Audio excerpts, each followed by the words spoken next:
Okay, hi. So this is Carrie Johnston, and I am coming to you today from Dakwakata Haines Junction on the traditional territory of Champlain and Ajax First Nations. And my guest is Tyler Dahl of Distributing, and he's in Whitehorse on the traditional territory of Ta'an Council and Kwanlundan First Nation. Welcome, Tyler. Thank you. And so, could you just tell us a little bit about who you are and what you do? Yeah, so I am ownership in GP Distributing. We are a food service wholesaler, the only one in the Yukon. And my father, Kyle Dahl, started the company actually 25 years ago this spring. It was supposed to be our 25th anniversary party and celebration in May this month. But given the circumstances with COVID, we're putting it on the back burner, which means it just gives us an extra year to really plan this party. It'll be a fantastic celebration, I'm sure. Yeah, totally. And so what does GP Distributing do? So we have a bunch of distributorships and we sell food to restaurants, camps, caterers, and even into convenience stores and the big retailers downtown. So GP has Old Dutch potato chips, Grimm's meats, Nestle ice cream, Canada bread, Saputo Dairyland milk, Pacific Bottle Works, which is a nice line of premium beverages. And we sell pretty much a brand name, and we are a broadline distributor is what they call us. So we do a little bit of everything, and we even got into actually equipment and smallwares for the restaurant industry just a couple of years ago. So we're a pretty diverse little company. And a Yukon-born company, hey? Yeah, totally. Yukon born is my father came up 25 years ago. Well, actually, it would be more than that, almost 30 years ago, and he was one of the first managers, I think, at Woolworths, one of the youngest managers. And he just kind of derived from there into retail and then into different types of meats. He ran Burns Meats. And then at one point we had the grocery people, who is actually now our supplier. And yeah, along the way, he met some partners that got him into the food business with milk and bread was his first two lines of products. So he came up in, I guess it would have been 83. So longer than 36 years. Yep. I won't age myself, but that's pretty close to when I was born. Yeah. Yeah. And so everything derived from his time in retail and coming from the south up here. And then I was actually born in Dawson Creek, mile 0 of the Alaska Highway. And then my mom moved up here to meet my dad. And this is where we're at, 25 years in the company. So I've been around it all my life. Right. And so, yeah, I've decided that I'm going to take on the next generation of the business. And my father, Kyle, is slowly stepping away, but, he's still here to help out in the summer, which are our busiest months. And we have a pretty diverse little team here that we built. So we're feeling comfortable going into what we're going into. And yeah, so I look forward to answering some questions for you. Sure. So what have you learned about coming from an entrepreneurial family? What have you learned about being an entrepreneur over the last couple of weeks as we've been dealing with this pandemic? It is super hard work. You need to be able to react really quickly. And I think being a smaller business, we don't have those corporate levels to jump through. We can make those decisions with our team quickly. We can react way quicker. And I like to think that we are at the top of our game, best practices for our business. And we have actually a multiple of other businesses that we are sort of partnerships with. We have a marketing group. So there's 5 other businesses just like us in Western Canada.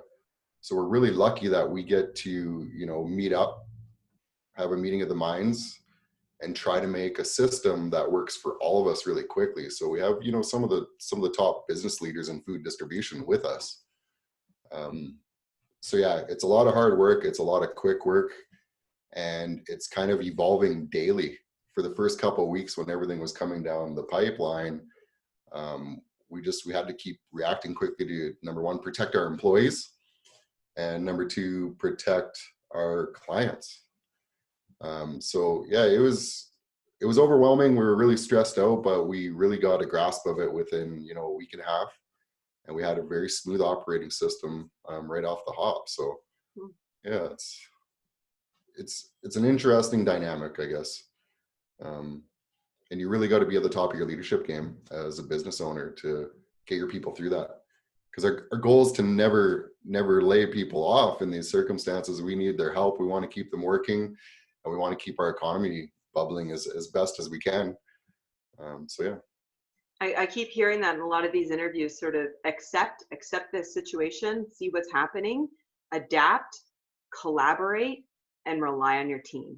Like those seem to be a lot of themes that keep running around. There is. And I mean, you know, no matter what, you need to look at the opportunities that present themselves too. It's not just negative. There is a lot of positives, and, you know, we can be there for our community, and we can be there for the communities around Whitehorse, and really push through to make sure that, you know, everybody has food, water, and that,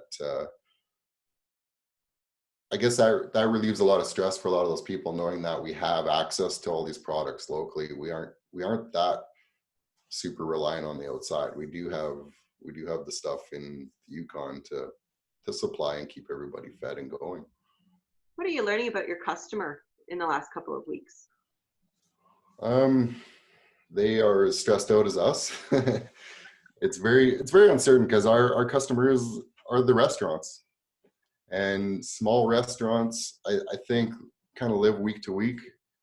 You know, it's very up and down in the Yukon. You know, it's all affected by tourism. Now we don't have that. What do we do? Well, we need to be there for our locals, because I can tell you, I think, you know, my wife at home with the children and everything, they get tired of cooking. We need meals made for us still, right? And I think a lot of people still look forward to helping out and supporting those clients. But I think like we're very what's the word? We're very diverse in our small businesses. Like I said, we can react really quickly, and I think our restaurant industry has done a really good job at reacting and kind of changing their business model. The retailers have definitely stepped up their game and are fighting to get products in stock to help all of us, and which in turn, you know, we're seeing a lot more food sales to the general public for my business. And I know restaurants have been slowly opening back up for takeout, and I know they're getting the support. We see the orders coming through our warehouse daily, and it's just been driven towards takeout now. So like we had to get a little bit quicker and smarter to react to the takeout trays, disposable gloves, stuff like that. So yeah, I think overall the businesses that could have done well in evolving their business quickly, and taking taking those opportunities that were presented.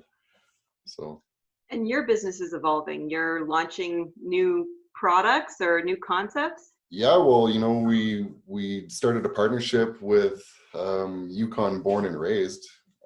Kyle and I partnered up with um, 5 other businesses. And what we're doing is we are raising local animals and then processing and selling to the market, um, which the timing is actually turning out to be really great, because there is a beef shortage with what's going on down south. Meat plants have been closed down. And the best part about this business model is that our animals, the dollar is actually started in the Yukon. It's not coming up the highway. And what that allows us to do is offer to Yukon farmers um, the availability to sell their animals to us and not have to sit on them, not have to sell them at the farm gate. And I think we can build a really sustainable business that way. And, you know, we can actually have farmers growing for a business rather than, you know, growing for the public, and maybe they'll sell it, maybe they won't. So yeah, we've been launching that over the last couple of months, and we've been selling boxes of different cuts of meat. And we have a local chef, Wandering Bison, Luke Legault, who is creating a lot of recipes and products for us. So it's a pretty neat dynamic. So there's 2 farmers, Horsehaven Ranch and Flat Creek Farms. So we're doing our beef, wild boar, and pigs. And then we have Mammoth Marketing. Matthew Douglas and his partner, who have been doing all of our online presence and marketing material. And then there's GP doing distribution. So we have a very diverse group that can take care of all parts of our market, which is very neat. I don't think it's been done before in the Yukon. So right, yeah, and that's what we see in times like this, is emergence of new marketplace, new sort of economic systems. So yeah, totally. seeing emphasis on local product is probably a relief for a lot of Yukoners. I think so, and I think it's good to start seeing that Yukon has product to offer, and we can grow this to a point where we could eventually start selling product across borders if we can get federally inspected. And I mean, right now that should be a big drive. We need to produce white meat. We need to be able to produce chickens, and that's kind of our foresight is to what else can we get going for farmers in the Yukon, and where can that go? So what have you learned as a leader over the last couple of weeks? I think being calm is a superpower, and it's one of the things I think as leaders we need to focus on, because I'm a pretty high strung person, a lot of energy, I'm passionate about what I do, and sometimes that can be conveyed as a little bit stressful. And what we really need to do is just sit down, take in all the information, and try to make the best practice for our companies, and pass that message down to the people that are actually practicing what we're trying to get done for procedures and policy. And I think the biggest thing that we all need to do is lead as best practices allow us. We want to make the absolute safest conditions in times like this. We want to make sure our employees are protected. We want to make sure that our clients are protected. And it all starts at the top, but it's very important to listen to what's going on at ground level and getting that information back to the management team and the leaders. I think a lot of times as leaders, we kind of oversee that in stressful situations, and it's the people on the ground that are living it, and they have quicker solutions more times than not for us as leaders at the top. So yeah, it's beneficial to listen and get information coming back from the bottom. Yeah, I think of it sometimes like a leadership where like our responsibility is vision, and sometimes we forsake practicality in some of our decisions. So it's always good to kind of keep that relationship with the people who are in the deep into the practical. Exactly. Yeah. What's your wellness practice? Kind of what keeps you not at that busy level and kind of grounded? It's taken me a long time, but 3 years ago, I was really not fit. I was overweight, heavy smoker, a lot of smoking to deal with stress, drinking beer, that's kind of the old business way, right? You go for a smoke and a beer after work and kind of decompress. But as times change, I figured out that living in the Yukon, you can't take it for granted. There's so much amazing stuff to do outside, be healthy. So one of my biggest things is, I called a local business that I seen on Facebook called Wicked Ram Fitness. And my good friend, well, at the time I didn't even know him. I just randomly called him and said, listen, I'm tired of working out at the gym. I've done that cycle. It doesn't work for me anymore. I want something new. And Wicked Ram Fitness trains people to get in sheep hunting shape. Oh. And this program derived, I think, 5 years ago now. I've been in the program for 3 years. And it's completely changed my life, working out outdoors. An hour goes by so quickly. The leader, Ryan McGilvery, is an amazing leader, and he really pushes people to step outside their comfort zone. And that was kind of what changed my life 3 years ago. I went from being severely overweight. I'm down like 85 pounds now. I'm in my third season of Wicked Ram, and it's just completely changed my life. I mean, you change your fitness level, you change your mindset. They really work hand in hand. And just being outdoors in nature is very soothing. And you surround yourself with alike people, it's always a good time, and it really takes the stress away. And I've been listening to a leader called Kerwin Ray. He is a self-made social marketing kind of guru. And that's where I heard calm is a superpower. That's his thing. And his podcasts are amazing. He interviews, leading business people all over the world, asks the tough questions, and he just brings a new look at how to handle ourselves personally and professionally, how they intertwine. And yeah, he's been very influential on kind of my leadership style.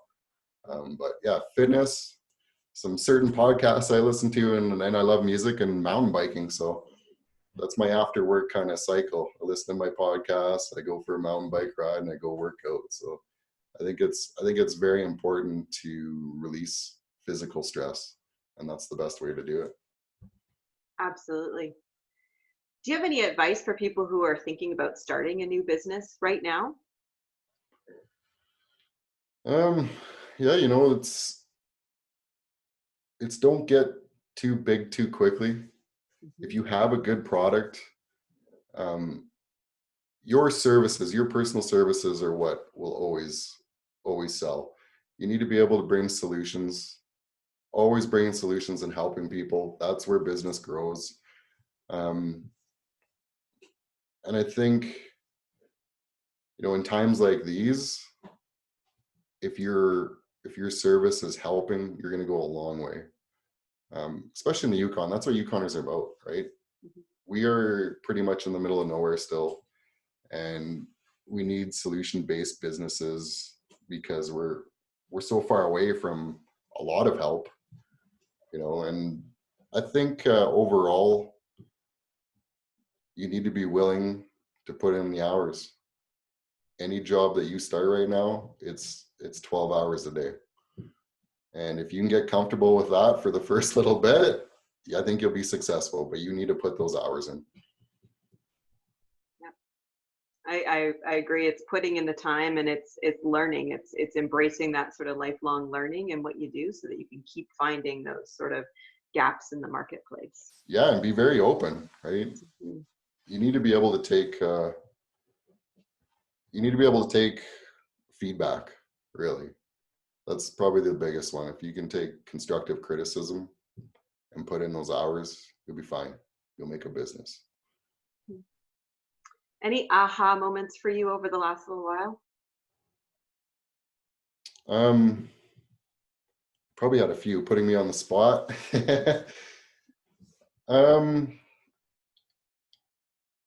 I think the biggest thing for me was just staying calm through all this, letting our people kind of give you their perspective and listening to their perspective. Multiple perspectives within my management team has been really helpful. And I think that's what allowed us to kind of react so quickly and get down, I think, best practices for our business. What we really been focusing on is, with the huge loss of business with the restaurant industry and with the supply chain being so overwhelmed so quickly, is like, well, we have a warehouse of food. How do we get that to the communities and the people? And well, we can't have people coming into the storefront or into the business. Can we provide them with a safe way to pick up groceries at the back door? The biggest thought behind that is, okay, well, people are in isolation. They can go for a car ride. They can come pick up. Can we make it safe for them to get out of their house and get a little time outside, pick up their order? I'm sure they'd appreciate that. And it actually just blew up once we put that idea together and how we could work it out so that we don't have a overrun pickup door. And at first it was, we were overwhelmed with how many people actually wanted to come to GP and pick up some food. And so it actually kind of derived into, we made a Yukon Essentials box for people that were isolating. And the thought behind that was, how do we keep these local manufacturers in business? So I picked out 6 that do business with the GP, and I put an email out, and they all had some amazing Yukon made product to put into this box. And we took off from there. And I think it's going to be something that we're going to continue to do, maybe monthly or bi-weekly. We're not really sure. But what it did is it put, purchases into the pockets of these manufacturers that probably were getting quite a bit slower. And it made home delivery of Yukon snacks kind of be born, which I think a lot of people really appreciated that. And I think our Facebook post reached over 26,000 people. Wow. In 3 days. Wow. So we sold 15 boxes in about 8 business hours. Mm-hmm. I think we had 30. I oversold it. I went and did another round because we started with 15 because I really wasn't sure what was going to happen. We sold another 15 in like another 2 business hours for a total of 30 boxes in like 10 business hours. So listening to our team, listening to their perspective, that's kind of where everything came from. I mean, I can lead and put all those ideas together, but the people make it happen all the time. And I was super thankful for that. And it was an amazing aha moment, I guess, for me to watch these people just come together and want to help and want to do something big. So yeah, let your people do their thing, because they bring solutions all the time and they'll do it well, Awesome. Well, I mean, do you have any other songs or podcasts? You've already recommended one for us, but I always close out asking that. For music, I've been kind of dabbling in a lot of different stuff. But I do have my kind of, it's kind of like country hip hop, Big Smo. He keeps me going.